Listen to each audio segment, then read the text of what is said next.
ఈరోజు మద్రసే అబూబక్కర్ ఇందోర్ గూడూరుకి వచ్చినాము. ఇక్కడ వైభవంగా ఎంత సెట్టింగ్ చేస్తున్నారంటే నిజంగా ఈ మద్రసా వాళ్ళకి పేరున ధన్యవాదాలు కోరుకోవాలా. వీళ్ళ అరేంజ్మెంట్, వీళ్ళ పిల్లలు క్రమశిక్షణ, మగపిల్లలైతే కానీ ఆడపిల్లలైతే కానీ వాళ్ళ అమ్మా నాన్నకు నేను చాలా కృతజ్ఞతలు చెప్పుకుంటున్నాను. ఎందుకంటే డిసిప్లిన్ అనేది చాలా అవసరం అండి.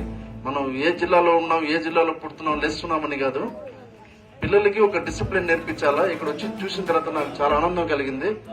వీళ్ళకి ఒకటే కోరుకున్నాను, ప్రతి ఒక్కరూ అరబ్బీతో సహా మీరు ఇంగ్లీష్ మాట్లాడడం, తెలుగు మాట్లాడడం, తెలుగు చదవడం, ఇంగ్లీష్ చదవడం, అరబ్బీతో సహా ఇది సమాజానికి చాలా అవసరం.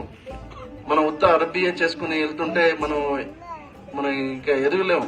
ఇప్పుడు ఉండే సమాజంలో అరబ్బీతో సహా మీరు ఇంగ్లీషు, తెలుగు కూడా నేర్చుకోండి. రాయడం, చదవడం కూడా.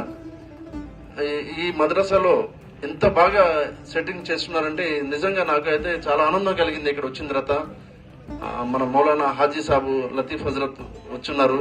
అదేవిధంగా చెన్నై నుంచి షైఫుద్దీన్ మౌలానా వచ్చున్నారు. వీళ్ళందరికీ కూడా నేను పేరున ఇక్కడ వచ్చిన స్టేజ్ లో ప్రతి ఒక్కరికి కూడా ధన్యవాదాలు కోరుకుంటూ నాకు పిలిచిన దానికి, ఈ అవకాశం ఇచ్చిన దానికి చాలా సంతోషంగా ఉందండి.